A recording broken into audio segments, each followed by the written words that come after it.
Hello दोस्तों, आज के फंडामेंटल राइट का जो पार्ट हम डिस्कस करने वाले हैं वो है राइट टू फ्रीडम। और इस राइट टू फ्रीडम के अंदर हम कवर करेंगे आर्टिकल 19, 20, 21 और 22। ये चार फंडामेंटल राइट हम इसके अंदर मेजर पार्ट में डिस्कस करेंगे। और यदि कुछ और टाइम रहा अपने पास में तो हम कुछ और आर्टिकल भी इसमें इन्वॉल्व करेंगे। एज हमने हमेशा जो भी टॉपिक स्टार्ट किया है उसको PYQ के साथ में जोड़ के स्टार्ट किया है, तो इसके अंदर से डायरेक्ट एक सिंगल क्वेश्चन नहीं आया हुआ है, लेकिन एक टेबल आई हुई है। तो मैं किसी और पार्ट के साथ में उस टेबल को डिस्कस करूंगा। चार आर्टिकल एक साइड में और उन चार जो है उनको मैच करना है। मैच द कॉलम टाइप का इसमें से क्वेश्चन आया हुआ है। बहुत फैक्चुअल नेचर का इसमें से क्वेश्चन रहता है। हम इसको बहुत डिटेल में डिस्कस करेंगे। आपने यदि ये वीडियो देख भी लिया तो आपको फंडामेंटल राइट का कोई भी क्वेश्चन है वो छूट नहीं सकता पीछे, ना आपके गलत होने के चांसेज है। चलिए सबसे पहले हम डिस्कस करते हैं आर्टिकल 19 से। आर्टिकल जो 19 है उसके अंदर 6 क्लस्टर ऑफ फ्रीडम्स दे रखी है। 6 फ्रीडम है इसमें मेंशन कर रखी है। अब वो 6 फ्रीडम कौन सी है? नंबर 1 पे है right to freedom of speech and expression. Number 2 पे है फ्रीडम ऑफ असेंबली। नंबर 3 है freedom of association. And number 4 है freedom of movement. And number next है freedom of residence and freedom of profession. ये जो 6 fundamental rights है, जो rights है आर्टिकल 19 के अंदर, ये सिटीजन्स को, राइट्स ओनली फॉर सिटीजन्स को गारंटेड है। और एक्चुअल में क्या होता था, ये पहले 7 होते थे, नाउ वी हैव 6। ठीक है, तो ये 7वां हटा कब था, हम फर्दर वीडियो के अंदर डिस्कस करने वाले हैं। सबसे पहले यदि मैं बात करूं तो आर्टिकल 19 जो है वो क्या कहता है, देखते हैं। सबसे पहले देखो, right to freedom of speech and expression. Right to freedom of speech and expression ये हमने कहां से इंस्पायर होकर लिया था? First constitution amendment act of America. और इसके अंदर बहुत सारे आर्टिकल्स मेंशन कर रखे हैं इम्प्लिसिटली, जैसे कि right to propagate one's views as well as views of others, freedom of press, freedom of commercial advertisement और right against tapping of telephonic conversation. ये इसलिए मेंशन किया है क्योंकि बहुत ज़्यादा न्यूज़ में था राजस्थान गवर्नमेंट में, और ये क्वेश्चन पूछा जा सकता है कि किस आर्टिकल के अंडर में आता है। कोई भी मीडिया वगैरह जो भी है उसकी मोनोपोली नहीं चलेगी। राइट अगेंस्ट बंद और पॉलिटिकल पार्टी ऑर्गेनाइजेशन यदि बुलाया है तो उसका भी उनको राइट्स है। गवर्नमेंट की एक्टिविटीज़ को नोटिस करने का राइट्स है। साइलेंट रहना भी एक राइट है। तो ऐसे करके बहुत सारे जो है इसके अंदर राइट्स मेंशन कर रखे हैं। डेफिनेटली इतने सारे राइट्स दिए हैं तो कुछ रीजनेबल रेस्ट्रिक्शंस भी होगी। तो these are the reasonable restrictions which has mention in article 19 part या सब क्लोज ए। तो इसमें है क्या? sovereignty, integrity of India, security of the state, friendly relation, public order, morality, contempt of court and defamation। एक चीज़ यहाँ पे notice कर लेना, चाहे sovereignty and integrity of India है, security of the state है और public order, ये 3 बहुत जगह पे रिपीट होने। ठीक है, तो ये आप स्टार मार्क करके रख लेना। ये हर जो 6 ये फ्रीडम है, इन 6 फ्रीडम के अंदर हर एक फ्रीडम के अंदर रीजनेबल रेस्ट्रिक्शंस होंगे और उनके अंदर ये हर जगह मेंशन किए हुए होंगे। और अभी तक यदि आपने सारथी सिविल सर्विस एकेडमी को सब्सक्राइब नहीं किया है तो ज़्यादा से ज़्यादा इसको सब्सक्राइब कीजिए, ज़्यादा से ज़्यादा लोगों तक इस वीडियो को पहुँचाइए ताकि है ज़्यादा से ज़्यादा लोग इसको देख पाए। और एग्ज़ाम एकदम नज़दीक आ गया है, बहुत लिमिटेड टाइम बचा है, तो आपको अननेसेसरी हर जगह से रैंडम नहीं पढ़ना है। ये आपको यहाँ पे जो बताया जा रहा है वो एकदम टू द पॉइंट है और इससे बाहर आपको कुछ भी नहीं मिलेगा। आप पेपर के बाद आके जब मैच करोगे तब। तो ये कुछ आपके रीजनेबल रेस्ट्रिक्शन है 19A के अंदर। Now come to the 19B। अब 19B जो है right to assemble peacefully, and 2 word यहाँ पे है, एक तो पीसफुली होना चाहिए, पीसेबली, और विदाउट आर्म्स। यानी कि एक तो वहाँ पे शांति भंग के आरोप के अंदर आपको केस किया जा सकता है, आर्म्स वगैरह होगा तो आर्म्स एक्ट के अंदर आपको बुक किया जा सकता है। तो ओवरऑल यहाँ पे 2-3 रेस्ट्रिक्शन है, लेकिन उसके अंदर पहले आपको ध्यान ये रखना है कि ये जो आप कर रहे हो ये एक तो पब्लिक लैंड पे होना चाहिए, ज़मीन सरकारी होनी चाहिए। दूसरा पीसफुल होनी चाहिए और अनआर्म्ड होनी चाहिए। हथियार लेके ऐसे खड़े हो गए कि चलो ठीक है हमारा धरना प्रदर्शन कर रहे हैं, ऐसा नहीं चलेगा। फिर इसके अंदर राइट टू स्ट्राइक है, वो इन्वॉल्व नहीं है। इसके अंदर भी बहुत सारी चीज़ें हैं, पब्लिक मीटिंग वगैरह है, डेमोस्ट्रेशन है, कुछ भी आप कर सकते हो, लेकिन वो भी आपको पीसफुली और अनार्म्ड करना होगा, ठीक है। और इसकी रेस्ट्रिक्शन जो है वो ये है, sovereignty and integrity of India and public order, जो अभी मैंने आपको बताया था स्टार करने के लिए। बहुत ज़्यादा न्यूज़ में था अभी ये, कोरोना के टाइम में भी देख लो, चाहे कोरोना के बाद में भी देख लेना, सेक्शंस ऑफ सीआरपीसी और आईपीसी। अभी करंट में भी इसके अंदर कुछ अमेंडमेंट हो रहा है, होम मिनिस्टर सर ने रिसेंट के अंदर इसको मतलब एक बिल पास होने वाला है इसके ऊपर, सीआरपीसी और आईपीसी ये हम बदलेंगे, तो इसकी वजह से भी ये बहुत न्यूज़ में है। तो ये 144 और 141 क्या है वो आप गो थ्रू कर सकते हो। नाउ 19C जो है वो क्या कहता है, freedom of association. Freedom of association, पहले तो असेंबली था, अब एसोसिएशन है। तो एसोसिएशन के अंदर क्या है, आप एसोसिएट हो सकते हो, आप यूनियन, कोऑपरेटिव सोसाइटीज इस टाइप से, या पॉलिटिकल पार्टीज, कंपनीज, या कोई भी सोसाइटी, क्लब, ऑर्गेनाइजेशन आप बना सकते हो, लेकिन वहाँ पे भी आपको रीजनेबल रेस्ट्रिक्शंस रहेगी, दो same, sovereignty and integrity of India, public order and morality. तो ये तीन जो है रीजन वहाँ पे मोरलिटी और ये बन सकते हैं रेस्ट्रिक्ट करने के लिए, तो ये इसकी लिमिट है। Now come to the D, freedom of movement. तो फ्रीडम ऑफ मूवमेंट जो है उसके अंदर क्या है, फ्रीडम ऑफ मूवमेंट के अंदर आपको कुछ फ्रीडम है इधर उधर जाने की, लेकिन कुछ आपको रेस्ट्रिक्ट भी किया जा सकता है। वाई? जनरल पब्लिक के इंटरेस्ट के लिए या जनरल पब्लिक की हेल्थ के लिए। दूसरा, प्रोटेक्शन ऑफ शेड्यूल ट्राइब। अब इसकी फ्रीडम ऑफ मूवमेंट है, आप इधर उधर जा तो सकते हो throughout the territory of the country, लेकिन there is a two dimension for freedom of movement. एक है इंटरनल, यानी कि कंट्री के अंदर अंदर आप कहीं पे भी घूमो, आपको फ्रीडम है अंडर आर्टिकल 19। एक है एक्सटर्नल, कंट्री से बाहर जाना और वापस आना, ये भी फ्रीडम है, लेकिन वो 19 नहीं कवर करता है, वो 21 कवर करता है। इसके अंदर कुछ रेस्ट्रिक्शंस जो सुप्रीम कोर्ट ऑफ इंडिया ने भी लगाए हैं और बॉम्बे हाई कोर्ट के भी कुछ वर्डिक्ट है, उसमें ये बोला गया है, prostitutes can be restricted on the ground of public health. जो प्रोस्टिट्यूशन है या प्रोस्टिट्यूट्स है उनको रेस्ट्रिक्ट किया जा सकता है फ्रीली मूवमेंट के लिए फॉर द पब्लिक मोरल और पब्लिक हेल्थ। दूसरा, बॉम्बे हाई कोर्ट ने भी एक रेस्ट्रिक्शन जो वैलिडेट किया था, जिसके अंदर person affected by the AIDS can be regulated, एक ये, ठीक है। तो उसके बाद में अपन जो है नेक्स्ट डिस्कस करते हैं freedom of residence. Freedom of residence जो है, आप कहीं पे भी सेटल हो सकते हो, टेम्परेरी बेसिस पे भी सेटल हो सकते हो, रिसाइड कर सकते हो, और परमानेंट नेचर यानी कि आप अपना घर बना के भी वहाँ पे भी रह सकते हो, ये आपको फ्रीडम है। लेकिन again there is a certain reasonable restrictions, and reasonable restriction are the general public health and general public interest of the general public and schedule tribe. अब शेड्यूल ट्राइब वाले केस के अंदर जो है एक ILP है, इनर लाइन परमिट, ये हम इंटरनल सिक्योरिटी में डिस्कस करेंगे वैसे तो डिटेल में मेंस के टाइम में, लेकिन यहाँ पे आपको इतना ही ध्यान रखना है 19E और इसके ऊपर का जो आर्टिकल है 19D, यहाँ पे दोनों के लिए भी ये डॉक्यूमेंट इंपॉर्टेंट है, इनर लाइन परमिट सिस्टम। ये ज़्यादातर जो आप देखोगे तो नॉर्थ ईस्ट के अंदर कुछ रेस्ट्रिक्टेड एरियाज जो होते हैं उसके लिए ये लगाया जाता है इनर लाइन परमिट सिस्टम। जो नॉर्थ ईस्ट के कुछ रेस्ट्रिक्टेड एरियाज है वहाँ पे यदि किसी सिटीजन को ट्रेवल करना है तो ये लगाया जाता है। और बड़ी एक इस आर्टिकल की खूबसूरती ये है कि ये सिर्फ और सिर्फ सिटीजन्स को ही राइट्स दे रहा है, ये 6 जो फ्रीडम है ये सबके लिए नहीं है। बाकी बहुत सारे कुछ आर्टिकल ऐसे भी है जो सबके लिए है, कुछ आर्टिकल ऐसे हैं जो सिर्फ एक्सक्लूसिवली सिटीजन्स के लिए भी वैलिडेट है।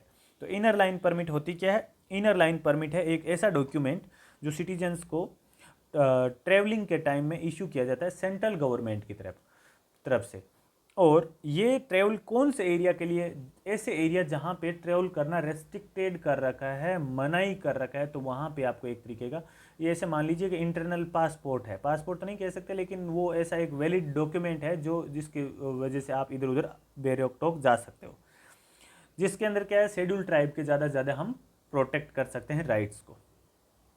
Now come to the 19F। अब 19F जो था प्रॉपर्टी से रिलेटेड था, और प्रॉपर्टी से रिलेटेड जो राइट था वो हम ऑलरेडी डिस्कस कर चुके।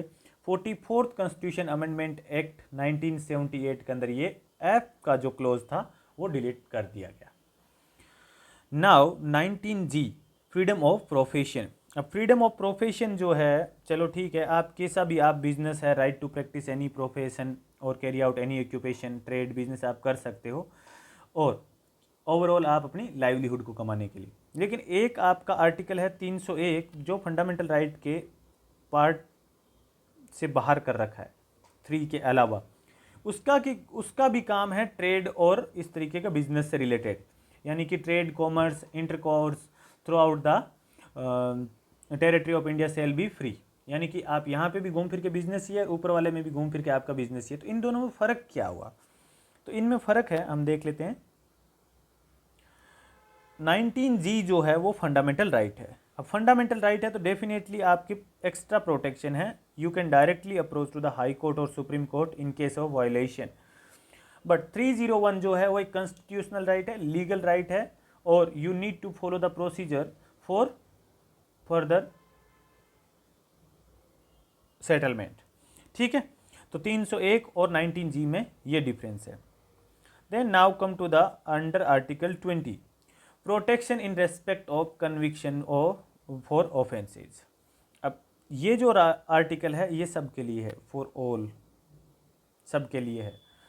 इसके अंदर 3 पार्ट है, no ex post facto, no double jeopardy, no self incrimination, ये 3 पार्ट है। अब इसके अंदर सबसे पहला जो पार्ट है, इसको हम नंबर 1 देख लेते हैं। नंबर 1 जो है वो क्या कहता है? No person shall be convicted of any offence except for violation of a law in force at the time of the commission of the act, और nor subjected to a penalty greater than that prescribed by the law in the force at the time of the commission। यानी कि meaning क्या हुआ इसके अंदर? एक तो जो सिविल केस है, वो सोचो आपने कोई ऐसा क्राइम किया है, और सिविल और क्रिमिनल के अंदर दोनों को समझ लेते हैं। सिविल और क्रिमिनल एक्स पोस्ट फैक्टो जो लॉ है वो रेट्रोस्पेक्टिवली आपके ऊपर पेनल्टीज इंपोज कर सकता है। अच्छा, ऐसे मान लीजिए कि कोई आपने क्राइम किया है, ठीक है, तो इसके ऊपर इसकी लिमिटेशन लगती है, क्राइम किया है उस टाइम में, उस क्राइम से रिलेटेड कोई ऐसा क्राइम जिसके ऊपर कोई लॉ नहीं बना रखा है, उस लॉ नहीं बना रखा है, आपने क्राइम किया है, आपके क्राइम करने के बाद में यदि कोई लॉ बनाना है तो आपको उस क्राइम के लिए, उस जो आपके क्राइम करने के बाद में जो लॉ बनाए उसके बेसिस पे आपको सज़ा नहीं हो सकती। लेकिन ये लिमिटेशन सिर्फ और सिर्फ किसके ऊपर है? लिमिटेड कर रखा है सिर्फ और सिर्फ क्रिमिनल केसेस के अंदर। लेकिन सिविल केसेस के अंदर आपको रेट्रोस्पेक्टिवली हो सकता है, कभी कभी रिकवरी के लिए, जैसे टैक्स वगैरह से रिलेटेड जो लॉज होते हैं, वो सिविल लाइबिलिटीज जो है वो रेट्रोस्पेक्टिवली हो सकती है। तो ओवरऑल अपन ये कह सकते हैं एक्स पोस्ट फैक्टो जो है सिर्फ क्रिमिनल लॉज को ही प्रोटेक्ट करता है, ठीक है, वो इस सिविल केसेस को प्रोटेक्ट नहीं करता है। दूसरा ये है प्रोटेक्शन अगेंस्ट जियोपार्डी। इसका क्या मतलब है? इसका मतलब ये है कोर्ट के अगेंस्ट के अंदर, कहीं पे भी कोर्ट के अंदर आपको प्रोसिक्यूटेड पनिश नहीं किया जा सकता सेम ऑफेंस के लिए। आपने किसी एक इंसान का मर्डर किया है, आपने शायद एक अमिताभ बच्चन की मूवी भी है उसके अंदर ऐसा केस है, यदि आपने देखी होगी तो उसके अंदर ऐसा है कि भाई पहले जो गुंडा होता है वो अमिताभ बच्चन को फंसाने के लिए ऐसा है कि भाई उसके अंदर अमिताभ बच्चन पे केस लगा देता है कि इसको मर्डर कर दिया, लेकिन वो फिर जिंदा होता है तो फिर अमिताभ बच्चन मार देता है।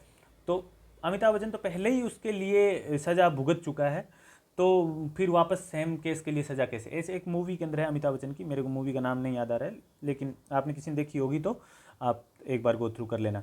लेकिन इसका मीनिंग ये है कि भाई सेम केस के लिए आपको दोबारा से सज़ा नहीं हो सकती। तो ओवरऑल ये है, मूवी भी कहीं ना कहीं अपने को चीज़ें सिखा जाती है, पॉलिटी पढ़ा जाती है।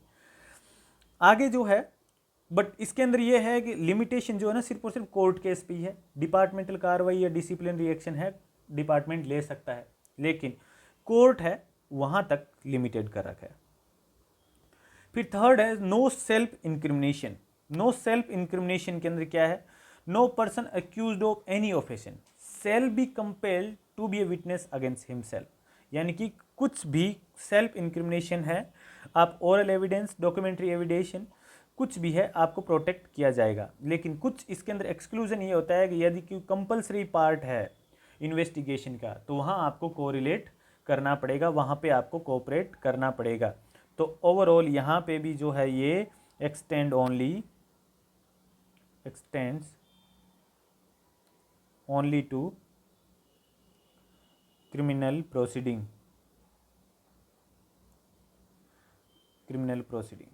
Not for civil proceeding. ठीक है, तो ये था आपका article 20। Now come to the most important and that is under article 21। And ये क्या कहता है, कुछ बाकी नहीं रखता, सब कुछ है, सबके लिए है। एक तो ये protection of life and personal liberty, protection of life and personal liberty. The first of all, this is available for citizen as well as non-citizen. No person shall be deprived of his life or personal liberty except according to the procedure established by law. तो procedure establish by law के अलावा आप किसी की भी ज़िंदगी लेना और लाइफ से नहीं खेल सकते। तो इस क्वेश्चन से आपको क्या ध्यान में रखना है, इस क्वेश्चन से रिलेटेड जो भी केसेस है उनको आपको ध्यान में होना चाहिए। जैसे कि एक गोपालन केसेस है, केस बहुत पूछते हैं आरपीएससी, गोपालन केसेस है। देन उसके अंदर एक आपका केस जो है बहुत लैंडमार्क जजमेंट है, मेनका गांधी केस। तो बस आपको केस ध्यान में रखना है आर्टिकल 21 से रिलेटेड। मेनका गांधी वाले केस के अंदर क्या है, ड्यू प्रोसेस ऑफ लॉ जो है वो स्टार्ट हुआ था और पहले जो है अपना प्रोसीजर इस्टेब्लिश बाय लॉ था। ठीक है, अब यहाँ पे कुछ इम्प्लिसिट सुप्रीम कोर्ट के अंदर कुछ मेंशन कर रखेंगे, ये तो सारे के सारे इस आर्टिकल 21 का हिस्सा है। जैसे मैं कुछ आपको पढ़ के बताता हूँ, मेनका गांधी केस के अंदर कुछ सब्सिक्वेंट केसेज हुए, उसके अंदर सारे के सारे जो आर्टिकल 21 के अंदर जोड़े गए थे। इसके अंदर लंबी लिस्ट है, लगभग 35 से 40 जो है क्लोज दे रखे हैं लक्ष्मीकांत के अंदर, आप भी गो थ्रू कर सकते हैं। मैं कुछ पढ़ के बताता हूँ आपको। Right to live with human dignity, right to decent environment including pollution free, तो ये दिल्ली वाले केस के अंदर दूसरा भी है। Right to livelihood, right to privacy, right to shelter, right to health, right to free education up to 14 years of the age, और right to free legal aid. अब आप यहाँ देखोगे कुछ इम्प्लिसिट यहाँ पे मेंशन है, तो कुछ आपके डीपीएसपी में भी है ना, तो ये ध्यान रखना। राइट टू स्पीडी ट्रायल, ये अभी आर्टिकल 22 में कवर हो जाएगा। राइट अगेंस्ट हैंड कपिंग, हथकड़ी वगैरह लगाने के लिए। Right against in human treatment, जब आपको जेल के अंदर हो या पुलिस स्टेशन के अंदर हो तो इन ह्यूमन प्रैक्टिस नहीं की जा सकती। Delayed execution, right to travel abroad, मैंने बताया था ना, कंट्री से बाहर आना जाना रेगुलेट करता है 21। बॉन्डेड लेबर से रिलेटेड है। Custodial harassment, emergency medical aid, medical treatment in government hospital, right not to be driven out of a state, fair trial, और right to women be treated with decency and dignity, public hanging, right to road in hilly area, ये भी देखो बहुत अच्छी चीज़ें इसमें mention है। Right to information, right to reputation, right of appeal from a judgement of conviction, right to family pension, और right to social and economic justice and empowerment, right against bar fetters, and right to appropriate life insurance policy, right to sleep, right to freedom from noise pollution, right to sustainable development, and right to opportunity, and so on. Many more implicit article is mentioned here. Now आपको बस के थोड़ा सा ध्यान में रखना है, बाकी इसके अंदर ऑलमोस्ट सारे ही आते हैं। फिर है अंडर आर्टिकल 21A, 21A इस right to education,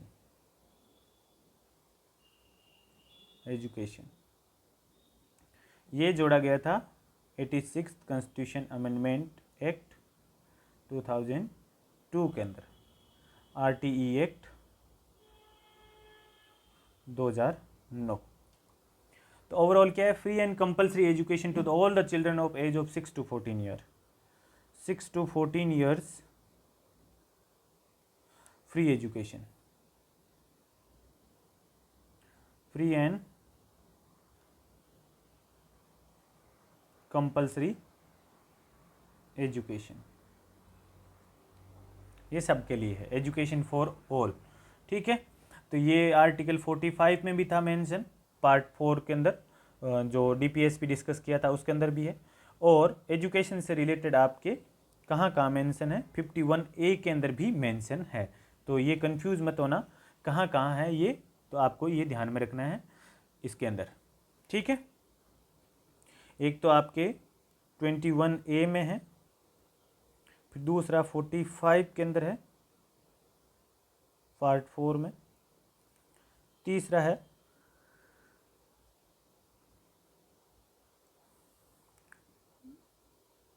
fundamental duties, इसके अंदर भी है। तो एजुकेशन से रिलेटेड है, related to education, related to education. Now protection against arrest and detention under article 22।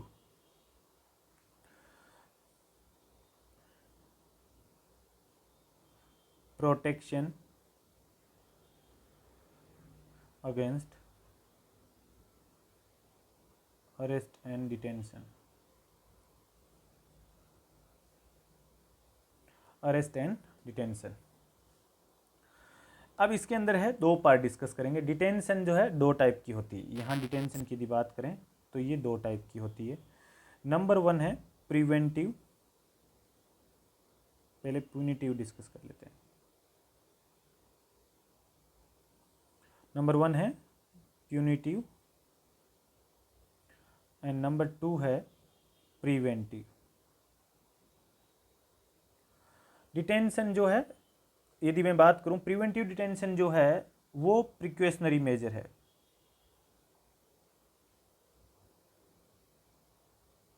Precautionary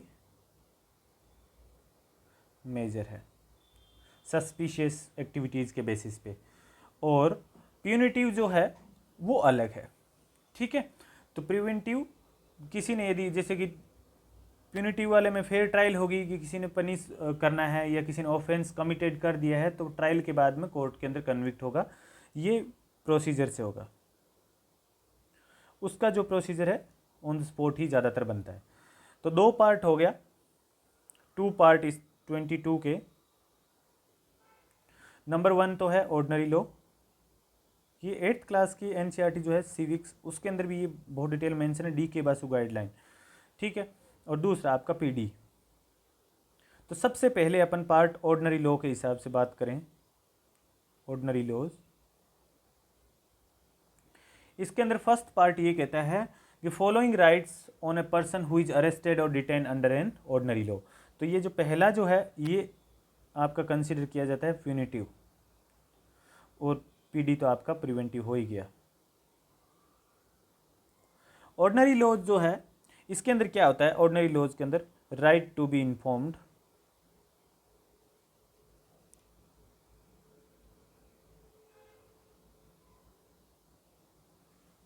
किस ग्राउंड पे आपको अरेस्ट किया गया है इन्फॉर्म करना होगा। Right to consult,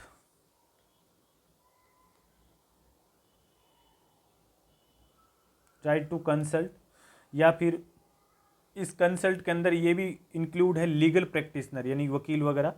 right to be produced,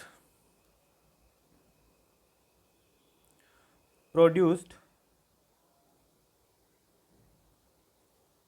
before a magistrate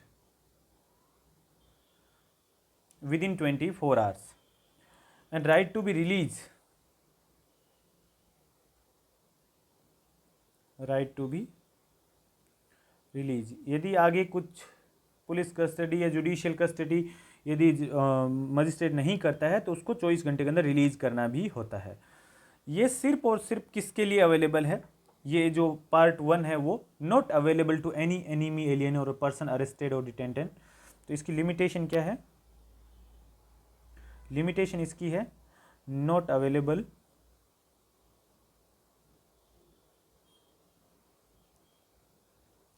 to an enemy alien or a person arrested or detained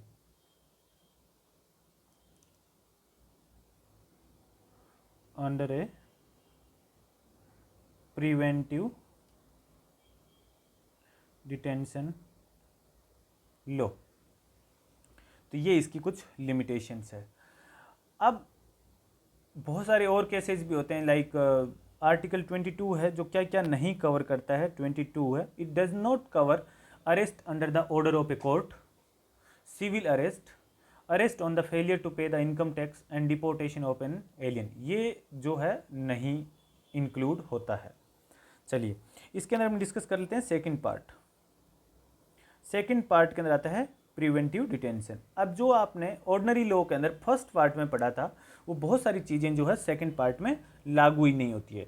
so see the detention of a person can not exceed 3 months unless an advisory board reports. यदि आपको इस preventive detention की जो time है extension करना है, extend करना है, इन डेट केस एक आपके एडवाइजरी बोर्ड है वो गठित होगा और उस एडवाइजरी बोर्ड के बेसिस पे आप इस बंदे का टाइम जो है आप बढ़ा सकते हो beyond the 3 month, beyond 3 months। Otherwise you can't increase the time for preventive detention. Ground है डिटेंशन का, वो डिटेनू जो है उसको कम्युनिकेट किया जाना चाहिए, क्योंकि इसके अंदर भी उसको अधिकार है कि public interest need not to be disclose. आपको डिस्क्लोज करने की ज़रूरत नहीं है पब्लिक को, लेकिन आप उस डिटेनू को तो पूछोगे ही। थर्ड इसके अंदर ये बोलता है उसको भी अपॉर्चुनिटी होनी चाहिए अपने डिटेंशन ऑर्डर को रिप्रेजेंटेशन देने के लिए। ठीक है, तो ओवरऑल ये इसके अंदर थोड़ा सा पार्ट है। अब पार्लियामेंट की इसके अंदर जो है डिटेनू को जो यदि उसके अंदर केस की जो कैटेगरी करनी है वो एडवाइजरी बोर्ड की हेल्प करती है। और डिटेंशन जो है अभी जो एडवाइजरी बोर्ड का पहले 3 month हुआ करता था, अब वो उसको घटा के फिर 44th कॉन्स्टिट्यूशन अमेंडमेंट एक्ट के अंदर इसको 2 महीने किया गया, लेकिन अभी भी इसको फोर्स में नहीं लाया गया है, इसको 2 month किया गया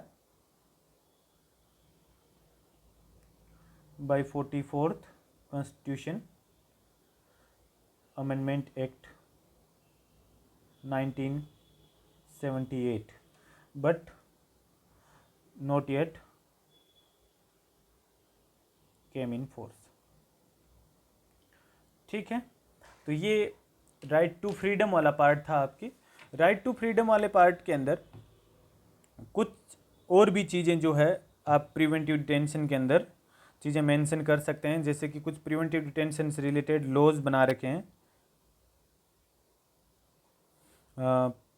पीडीए जो है वो लगभग एक्सपायर हो गया है, मीसा जो है रिपील कर दिया गया था, उसके बाद में नासा है, नेशनल सिक्योरिटी एक्ट है, टाडा है और पोटा है, यूएपीए हैं, ये बहुत सारे जो है इसके अंदर लॉज है वो मेंशन है। ये एक बार आप गो थ्रू कर सकते हो, कोई खास इंपॉर्टेंट नहीं है।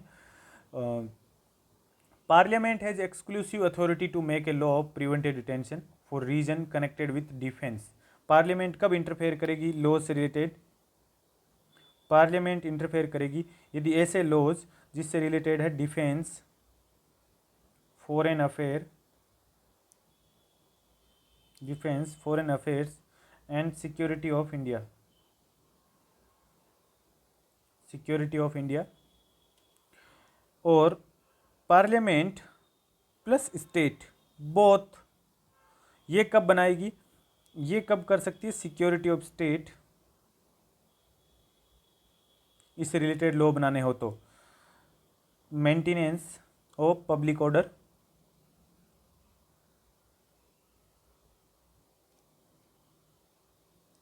पब्लिक ऑर्डर, देन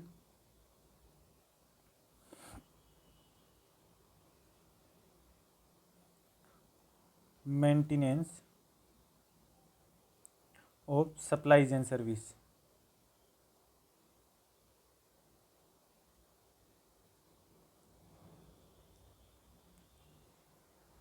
ये कुछ केसेस हैं जहाँ पार्लियामेंट और स्टेट गवर्नमेंट दोनों इसमें लॉ बना सकती है। ठीक है, तो ये तो था आपका right to freedom. And right to freedom के बाद में हम अगले वीडियो के अंदर डिस्कस करेंगे right against exploitation and cultural and educational rights. And फिर हम रिट के बारे में डिस्कस करेंगे, सुप्रीम कोर्ट और हाई कोर्ट की जो रिट है, अलग अलग पावर कौन कौन सी है, उसको भी हम डिस्कस करेंगे नेक्स्ट वीडियो में। तब तक आप ज़्यादा से ज़्यादा स्टूडेंट्स तक ये वीडियो शेयर कीजिए ताकि उनके एग्ज़ाम में ये इंपॉर्टेंट पॉइंट्स काम आ सके। और साथ ही सिविल सर्विस एकेडमी यदि आपने अभी तक सब्सक्राइब नहीं किया है, जाके इसको सब्सक्राइब कीजिए और बेल आइकन को दबाना ना भूलें ताकि आपको टाइमली नोटिफिकेशन मिलता रहे। Thank you.